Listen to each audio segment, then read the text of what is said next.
প্রিয় শিক্ষার্থীবৃন্দ, কেমন আছো তোমরা? তোমাদের সকলকে সালাম জানাই, আসসালামু আলাইকুম। আশা করি সকলেই বাড়িতে ভালো আছো। আমি রেন্ডু উচ্চ বিদ্যালয়ের পক্ষ থেকে মোহাম্মদ মুজাফফর রহমান, বিজ্ঞান শিক্ষক, তোমাদের সপ্তম শ্রেণীর গণিত অধ্যায় থেকে একটি অংশ করবো বলে আশা করছি। আশা করি তোমরা সকলেই মনোযোগ সহকারে শুনবে। তোমাদের বই নিয়ে আসো, তোমরা সকলেই বই নিয়ে আসে সপ্তম শ্রেণীর গণিত বই। দেখো, বীজগণিতীয় ভগ্নাংশ অধ্যায় অনুশীলনী 6.1 এই অধ্যায়টি বের করো। আমি এই অধ্যায় থেকে তোমাদের কী কী শেখাবো একটু খেয়াল করো। ভগ্নাংশ কী তা বলতে পারবে, সমতুল ভগ্নাংশ ব্যাখ্যা করতে পারবে, সমাহার ভগ্নাংশ ব্যাখ্যা করতে পারবে, এবং সময় পেলে আমি আর একটা অংশ শেখাবো যে লঘিষ্ঠকরণ কীভাবে করতে হয় ভগ্নাংশগুলো, সেটা আলোচনা করব। তো তোমাদের সপ্তম শ্রেণীর বই বের করো।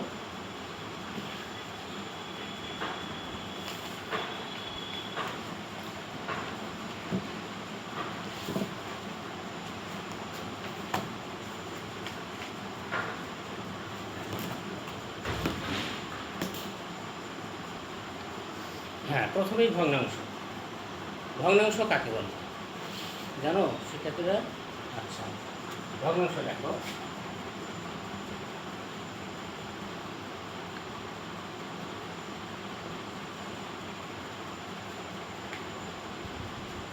যে সকল সংখ্যা p/q আকারে প্রকাশ করা যায় সেগুলোই হলো ভগ্নাংশ। যে সকল সংখ্যাগুলোকে p/q আকারে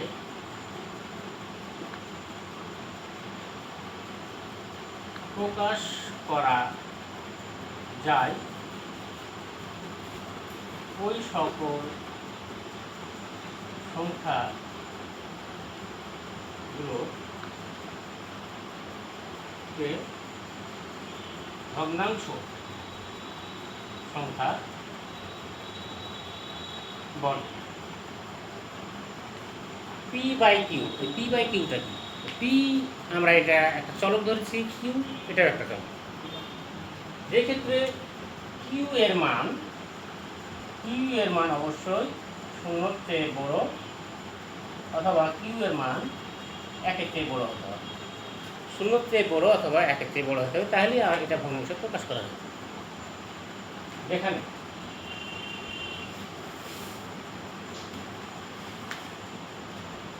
তাহলে p আর qটা কি? p একটা চলক, q আর একটা চলক। p বলতে আমরা 1 2 3 4 5 6 7 ইত্যাদি ধরতে পারি, আবার q বলতে আমরা ধরতে পারি 1 2 3 4 5 6 7 ইত্যাদি, 0 সহ ধরতে পারি। কিন্তু এখানে একটা শর্ত রয়েছে ভগ্নাংশের ক্ষেত্রে, সেটা কি? q এর মান আমরা অবশ্যই 0 অথবা 1-এর চেয়ে সবসময় বড় ধরব। যদি 0 বা 1 যদি ধরে নিই তাহলে ওটা ভগ্নাংশ থাকবে না। 0 হয়ে গেলে এটা অসংজ্ঞায়িত সংখ্যা দেবে, আবার 1 হলে কী হবে? একটা পূর্ণ সংখ্যাতে পরিণত হবে। যেমন ধরো 3/4, এটা একটা ভগ্নাংশ। কিন্তু তুমি যদি যাও 3/1, তাহলে নিচে 1 দিয়ে এটা একটা পূর্ণ সংখ্যা আছে, সমান কত হয়? 3। তাহলে এটা ভগ্নাংশ সংখ্যা হলেও এটা পূর্ণ সংখ্যাতে পরিণত করা যাবে। কাজে আমরা 1 এবং 0 দিলে, যদি আমরা 0 দিই 3/0, তাহলে এটা কি? অসংজ্ঞায়িত, ইনফিনিটিভ দ্বারা প্রকাশ করি। তাহলে এই গেল। কিন্তু আমরা যদি যে কোনো একটি সংখ্যার 1 আর 0 বাদ দিয়ে দিই, 2 দিই, তাও এটা একটা ভগ্নাংশ হয়ে যাবে। বুঝতে পেরেছো শিক্ষার্থীরা? আচ্ছা, আসো আমরা একটা ছবির দিকে তাকাই, খেয়াল করি যে এখানে একটা ছবি রয়েছে। দেখো,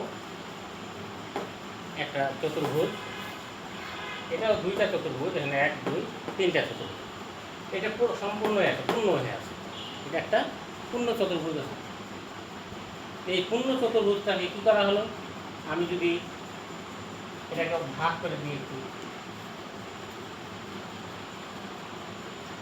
প্রথমে একটা ছিল, আমি এটাকে দুই ভাগে ভাগ করব, এটাকে দুই ভাগে ভাগ করব। তাহলে একটা যখন ছিল এটা হলো পূর্ণ, আর যখন এটাকে আমি অর্ধেকের দিকে ভাগ করে দিলাম তখন এটা হলো কি একটা অংশ, পূর্ণেরই একটা অংশ। আর এই পূর্ণের এই অংশটা এটাই হলো ভগ্নাংশ। ভগ্নাংশ ভেঙ্গা অংশ, পূর্ণ থাকলো না, ভেঙে গেল। তাহলে এটা কয়টা ভাগ হলো? 1 2। কয়টা ভাগ হলো? 1 2টা। তাহলে আমরা এই যে প্রথমে ছিল 1 1 ছিল, আমি এখন ভাগ দিয়ে কয়টা করলাম? 2টা। তাহলে 1 এ 2। এভাবে যদি আমরা আরও বেশি করি, সমান সমান অংশ করে আমরা ভাগ করে দিলাম।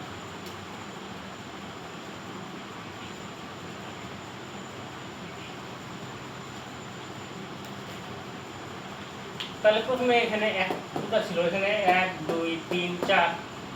তাহলে এখানে কি হলো? 1 এ 4।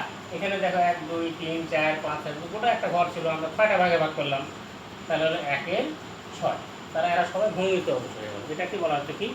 ভগ্নাংশ। এবার সমতুল ভগ্নাংশ হিসাবে আমরা দেখো খেয়াল করে যে এখানে যত বড় ঘর, এখানে ঠিক তার দ্বিগুণ আকারে ঘর একটা করা আছে। তো এখানে একটা ঘর ছিল, সেখানে এখানে এত বড় বড় করে একটা থেকে 1 2 2টা কীভাবে বাড়ানো হয়েছে? এই দাগ দেওয়া অংশটুকু বেড়ে গেছে। এই দাগ দেওয়া অংশটুকু যেটা বেড়ে গেছে সেটা হলো কি এর সমান আরও অংশ বাড়ানো হয়েছে। তাহলে দেখো এখানে ছিল 1 এর 2, আর এখানে হয়ে গেল কি 1 2, 2 ঘর থেকে 1 2, 2 ঘর থেকে হলো 1 2 3 4। আবার এখানে দেখো এই দাগ দেওয়া অংশ এখানে একটা আছে, এখানে আরও ডবল বাড়ানো হয়েছে, ডবল বেড়ে গেছে। তাহলে কয়টা হলো এখানে? 1 2 3 4 5 6। আমরা যদি এই ঘরটাগুলোকে আমরা লিখি ভাগ আকারে, এখানে কী হলো? ওটা ছিল 1 এ 2। তাহলে এখানে যত বড় ঘর ছিল ঠিক তার দ্বিগুণ আকারে বাড়ানো হয়েছে। দ্বিগুণ হলে কয়টা ঘর হলো? এখানে 1 2টা হলো, ডবল বাড়ানো হয়েছে। তাহলে এখানে হলো মোটের উপর এই উপরের অংশটা 2 আর নিচের অংশটা মোট কয়টা হলো? 1 2 3 4 4। তাহলে এখান থেকে আমরা লিখতে পারি 2 এর 4। আবার এখানে খেয়াল করে দেখুন, এটা অংশ আবার দ্বিগুণ যে যতটুকু বাড়াচ্ছেন আরও অতটুকু বাড়ানো হয়। এখানে আরও যে অতটুকু বাড়ানো হলো, এটা তাহলে কয়টা অংশ হলো? 1 2 3 5 3 2 করে 6টা। তাহলে এটা টোটাল মিলে যদি হয় 1 2 3,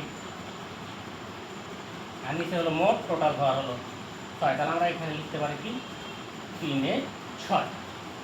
তাহলে আমরা 3 এ 6 গেলাম। তাহলে এটা সমতুল কীভাবে হয়? আমরা যদি প্রথম ভগ্নাংশটা দেখি চিত্র 1 থেকে, A B C।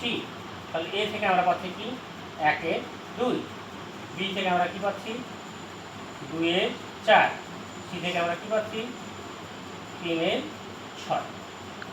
তো সমতুল কেমন করে করবো আমরা? যদি একই সমহারে এটাকে বাড়ানো যায় অথবা কমানো যায়, তাহলে এটাকে বলা হচ্ছে সমতুল। সমান অংশ বাড়বে, সমান অংশ কমে আসবে। যেমন এখানে কত অংশ বাড়বো? তাহলে এখানে যদি আমরা হিসাব করি 2 এর সাধারণ একটা গুণিতক উৎপাদক যদি ভাগ করি, তাহলে 1 এর 2 গুণিত এখানে কত করে বাড়ছে? 1 এর 2কে আমরা 2 গুণ করে বাড়াইছিলাম, 2 গুণ হয়ে গেছিলো কি 2 এর 4। তাহলে আমরা যদি 2 আর 2 কেটে ফেলে দিই, তাহলে এখানে কী হবে? 2 2 কেটে গেলে ঘুরে পুনরায় চলে আসবে কি 1 এ। আবার এখানে কয় গুণ করে বাড়ানো হয়েছিল? 1 গুণিত 3, নিচে হলো 2 গুণিত 3, 3 গুণ করে বাড়ানো হয়েছে একসঙ্গে। যে হয়ে গেছিলো কি 3 এ 3 2 6। তাহলে আমরা যদি এটা আবার কাটাকাটি করি অর্থাৎ ভাগ করে দিই, তাহলে হলো কি আবার ঘুরে 1 এর 2। অর্থাৎ সমতুল ভগ্নাংশের ক্ষেত্রে তোমাদের খেয়াল রাখতে হবে যে সমতুল ভগ্নাংশের ক্ষেত্রে একই হারে এই সংখ্যা, অর্থাৎ সাধারণ উৎপাদক দ্বারা কী হবে? বাড়বে, অথবা সাধারণ উৎপাদক দ্বারা কমাবে। এটাকে বলা হচ্ছে কি সমতুল ভগ্নাংশ। আবার যদি অন্য ধরনের কোনো ভগ্নাংশ হয়, আমরা এটা বাদ দিই, আমি সমতুল ভগ্নাংশ নিলাম না, আমি কী করলাম? আলাদা আলাদা ভগ্নাংশ নিলাম। ধর 1 এর 2 একটা ভগ্নাংশ, 3 এর 4 একটা ভগ্নাংশ, আর 7/8 একটা ভগ্নাংশ। 3টা ভগ্নাংশ, এরা কিন্তু সমতুল আকারে হয়নি। এখানে দ্বিগুণ বাড়লেও এখান থেকে উপরে লব দেখো দ্বিগুণ বাড়ে, এখানে দ্বিগুণ বাড়লে এখানে দেখো হওয়ার কিন্তু লব দ্বিগুণ বাড়ে। আলাদা আলাদা কিন্তু, তাহলে এরা সমতুল না। এরকম আলাদা আলাদা ভগ্নাংশ হয়। তো এই ভগ্নাংশকে অনেক সময় কী বলতে হবে? যে সমহর ভগ্নাংশে পরিণত করা। যদি আমি সমহর ভগ্নাংশে করতে চাই তাহলে কী করবো? তাহলে এই ক্ষেত্রে তোমাদের প্রিয় শিক্ষার্থীবৃন্দ তোমাদের প্রথমেই লবগুলোর সাথে হরগুলোর একটা সম্পর্ক তৈরি করতে হবে। সেই সম্পর্ক হলো প্রথম কাজটি হলো হরগুলোর লসাগু তোমাকে বের করতে হবে। তার উপর এটা প্রথম ভগ্নাংশ, এটা দ্বিতীয়, আর এটা তৃতীয়। তাহলে আমরা কী করবো? প্রথম ভগ্নাংশের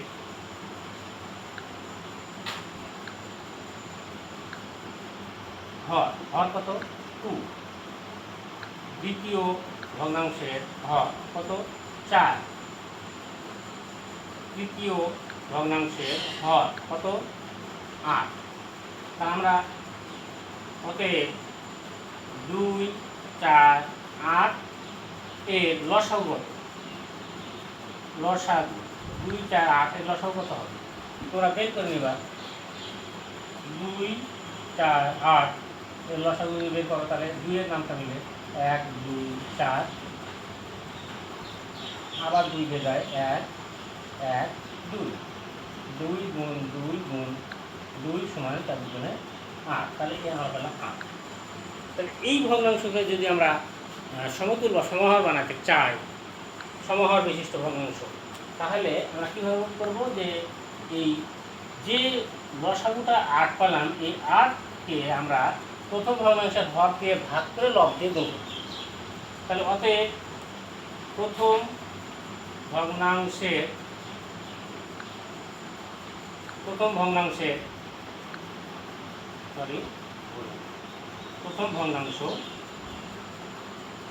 কত ছিল? 1/2। প্রথম ভগ্নাংশ ছিল 1/2 সমান আমরা এই ভগ্নাংশ সুন্দর করে লিখলাম 1/2, একটা গুণ চিহ্ন। এখন প্রিয় শিক্ষার্থী দেখো তো, এই যে হর প্রথম ভগ্নাংশের হর দিয়ে এই ভগ্নাংশের হরগুলো লসাগুকে যদি ভাগ দিই কত পাবো? 4 পাবো। তাহলে যদি এখানে যে ভাগ দিই এখানে, তাহলে আমরা কত পাবো? 8কে আমি যদি 2 দিয়ে ভাগ দিই তাহলে 4 গুণে 8, তাহলে 4 পাবো। এই 4 দ্বারা আমি এটাকে কী করবো? লব ও হরকে গুণ করবো। তাহলে কী হয় এখানে? 4 4, 4 গুণে 8। অনুরূপভাবে যদি আমি দ্বিতীয় ভগ্নাংশ কাজ করি, দ্বিতীয় ভগ্নাংশ কত আছে? 3/4। তাহলে আমরা কী করবো? দাগ দিয়ে 3/4 ভগ্নাংশ লিখবো, যে আবারও একই কাজ করবো। ঠিক আছে? এই দ্বিতীয় ভগ্নাংশের হর দিয়ে এই লসাগুকে ভাগ, তো লসাগুকে ভাগ দিলে কত হয়? এই 8কে 4 দিয়ে ভাগ দেবো, 4 দুগুণে 8।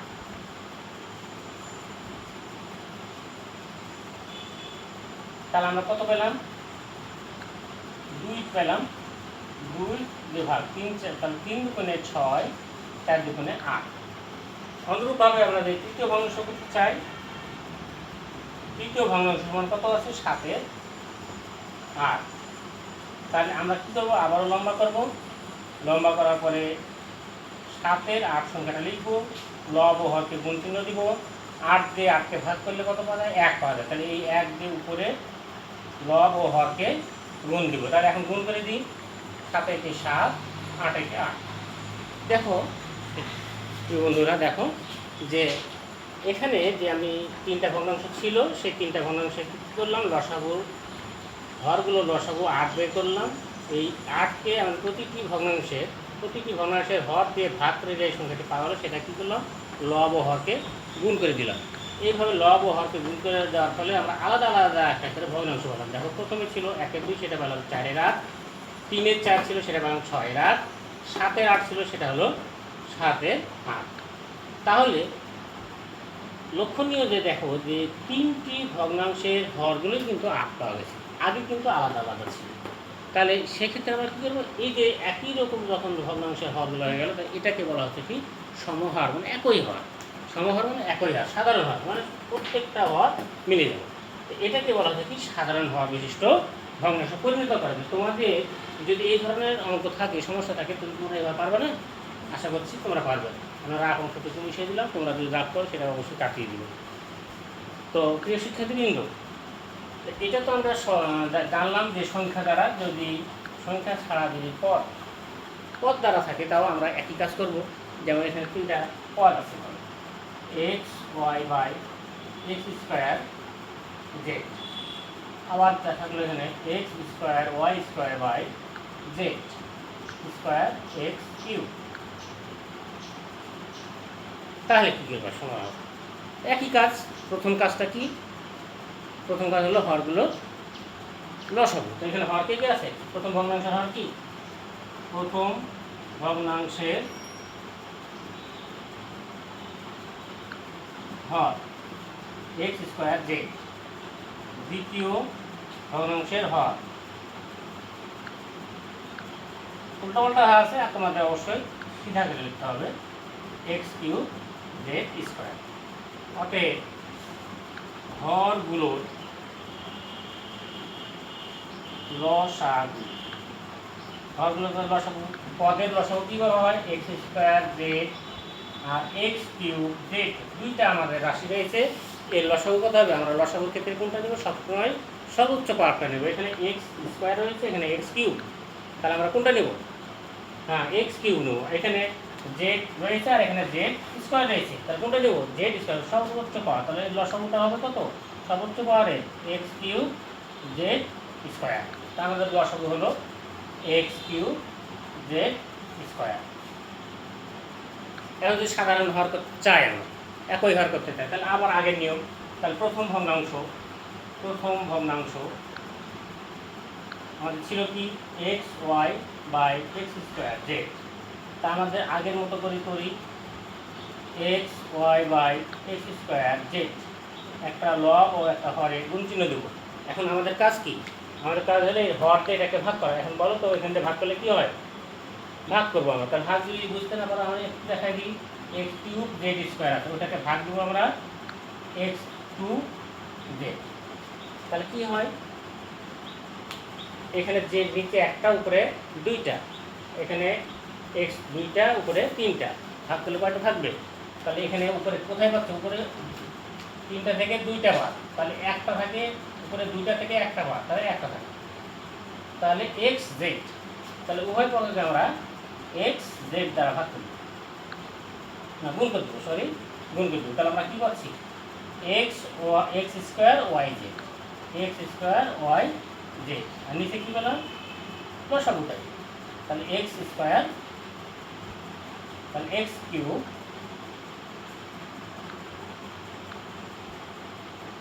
এক্স স্কোয়ার জেড, লসাগু বাই এক্স কিউব, তাহলে এক্স কিউব জেড স্কোয়ার। প্রথম ভগ্নাংশ। এবার দ্বিতীয় ভগ্নাংশ হলো x square y square z square x cube. আবার লম্বা দাগ দিলাম, ভগ্নাংশটি আগে লিখে দেব, লব ও হরকে গুণ চিহ্ন দেবো। এখন এটাতে ভাগ দিয়ে দেখা যায় এক্স স্কোয়ার জেড, যদি আমরা তাই ভাগ করি এক্স কিউব জেড স্কোয়ার লসাগু, এটাকে আমরা কী দিয়ে ভাগ দেবো? X cube z square. তাহলে সমান কেটে গেল, কেটে গেলে কি? ওয়ান, তাহলে ওয়ান দ্বারা গুণ। তাহলে ঘুরে হলো এক্স স্কোয়ার ওয়াই স্কোয়ার, আর নিচে হলো এক্স কিউব জেড স্কোয়ার। তাহলে দেখা গেল যে দেখো এখানে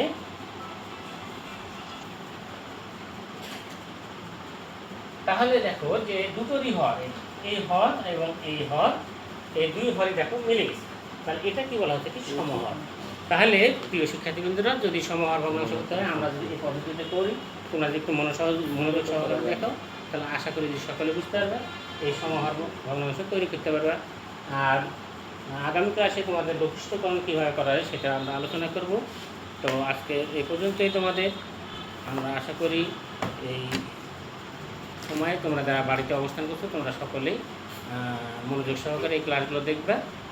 শুধু আমরা নিজেরাই ক্লাস দিচ্ছি না, আমরা অনেক ক্লাস বিভিন্ন স্কুলের ক্লাসগুলো শেয়ার করছি, সেই শেয়ার ক্লাসগুলোও দেখবা। বিভিন্ন রকম ক্লাস আছে, তোমাদের অনেক উপকার আসবে। আর পরিশেষে তোমাদের একটা কথা বলি যে শিক্ষাই জাতির মেরুদণ্ড। তাই তোমরা যত শিক্ষিত হবে এই বাংলাদেশ তত এগিয়ে যাবে, এটাই আশা করি। আজকের মতো ধন্যবাদ সবাইকে।